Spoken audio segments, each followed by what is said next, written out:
Assalamualaikum warahmatullahi wabarakatuh.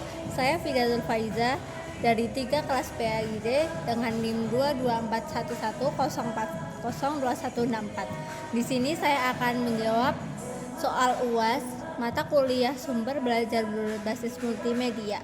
Langsung saja, soal yang pertama, jelaskan pertimbangan utama jika Anda akan mengembangkan sumber belajar PAI berbasis multimedia.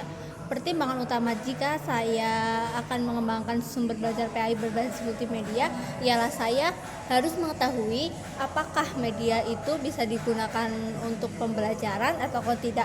Adapun dalam buku pengembangan media atau pengembangan media dan sumber belajar teori dan prosedur yang ditulis oleh Ibu Dr. Ani Cahyadi MPD, di situ terdapat pengelompokan prinsip-prinsip dalam pengembangan media.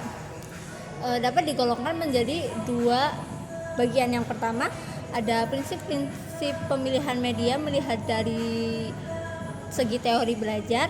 Yang kedua ada prinsip-prinsip pemilihan media bagi guru. Pertimbangan tersebut didasarkan atas kriteria-kriteria tertentu, kriteria media pembelajaran yang baik yang perlu diperhatikan dalam proses pembelajaran. Adapun kriteria tersebut ialah yang pertama harus jelas dan rapi. Media yang baik harus jelas dan rapi dalam penyajiannya. Yang kedua, relevan dengan topik yang diajarkan.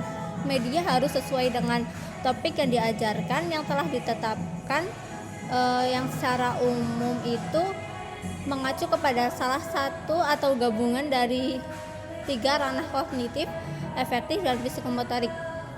Soal yang kedua, jika Anda sebagai guru PAI, sumber belajar berbasis multimedia apakah yang akan Anda kembangkan untuk pembelajaran fikih, SKI, dan akidah akhlak?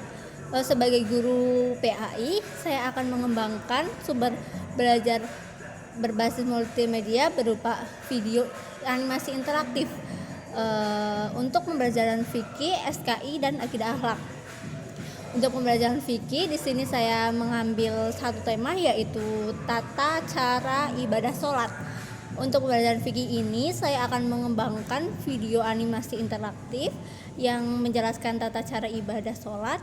Video ini akan menampilkan animasi gerakan sholat beserta penjelasan tata caranya dan bacaan dalam sholat. Siswa dapat memutar video ini secara interaktif sehingga mereka itu dapat mempelajari tata cara tersebut dengan lebih menyenangkan dan interaktif. Yang kedua, untuk pembelajaran SKI atau sejarah kebudayaan Islam, di sini saya mengambil tema yaitu perjalanan Isra Mi'raj Nabi. Dalam pembelajaran SKI ini, saya akan menampilkan video tentang perjalanan Isra Mi'raj Nabi. Dengan menggunakan video ini diharapkan siswa itu dapat mengetahui perjalanan Isra Mi'raj Nabi, dan dengan menggunakan metode ini diharapkan siswa itu tidak bosan saat melihat pembelajaran tersebut, karena dikarenakan pembelajaran SKI ini kan lebih ke pelajaran yang membosankan atau monoton. Kemudian untuk pembelajaran akidah akhlak, saya mengambil tema perilaku dermawan.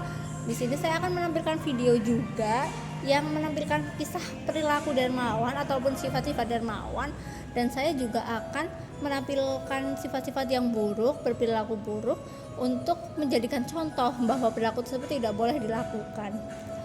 Untuk soal yang terakhir, jelaskan apa yang dimaksud artificial intelligence dan apa saja karakteristiknya. Kemudian bagaimana pendapat saya jika artificial intelligence tersebut digunakan dalam pengembangan sumber belajar dan juga dalam pembelajaran.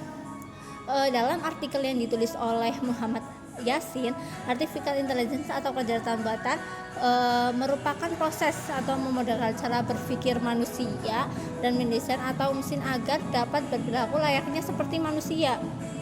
Atau istilah lainnya itu cognitive task, yaitu bagaimana mesin bisa belajar secara otomatis dari data dan sudah data dan informasinya yang sudah diprogramkan.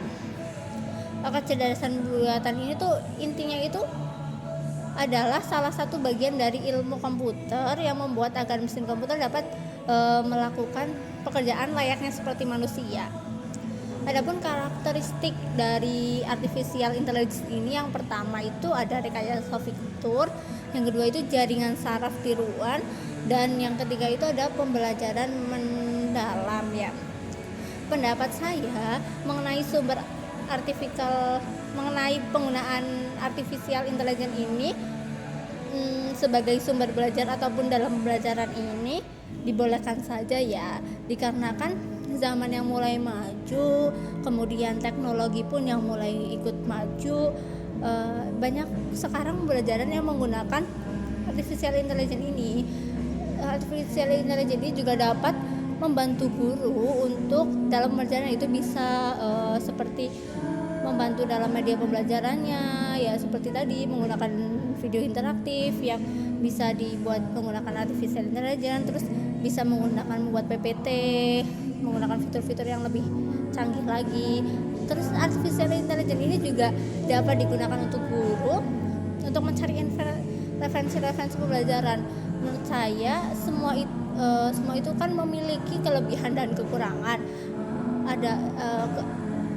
Sama saja dengan artificial intelligence ini juga memiliki kelebihan dan kekurangan. Artificial intelligence atau AI ini memiliki kekurangan itu dampaknya seperti yang pertama itu bisa menjadi siswa itu malas belajar ataupun malas membaca, dikarenakan dengan kecanggihan AI ini mereka hanya mencari atau men-search doang, langsung ada jawabannya. Dan ya cukup sekian jawaban dari saya, mungkin masih banyak kekurangan. Wassalamualaikum warahmatullahi wabarakatuh.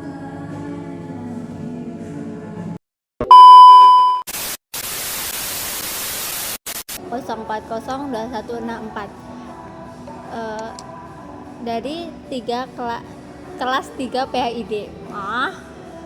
Kuliah sumber belajar PHI berbasis multimedia. Di sini ulangi. Proses pemilihan media adalah yang satu adalah sebagai berikut. Salah, harusnya nggak ngomong sebagai. Artificial intelligence itu yang pertama ada